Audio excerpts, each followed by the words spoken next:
Let's dive into the discussions shaping the nation.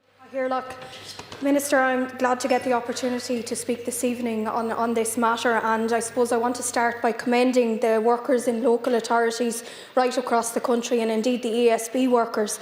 And I want to pay particular tribute to those workers who were out in dire conditions and who certainly are doing their level best to get power restored to all areas of this state.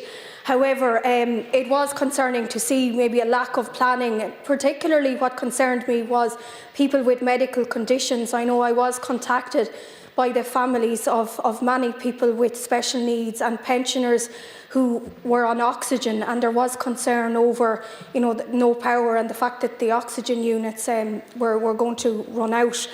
And that's something I think we do need to plan for. We do need to make sure that we have support systems backed up should a situation ever arise like what we had.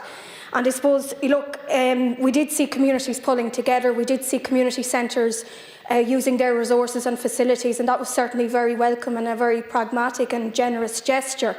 We did see, a farming community again stepping up to the mark and helping throughout this country. So that's very welcome, and there were lots of supports and positives. But I do want to raise serious concerns over.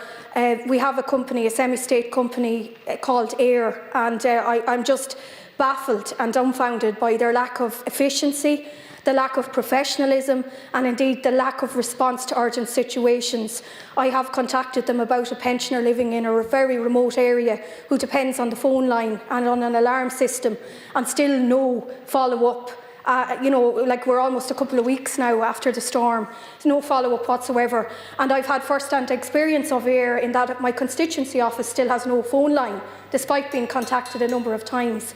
So I believe, I'm calling here tonight on the Minister to intervene with Éowyn and to ensure that we get a more efficient response, and indeed people who are vulnerable, like pensioners living in remote areas, get a response.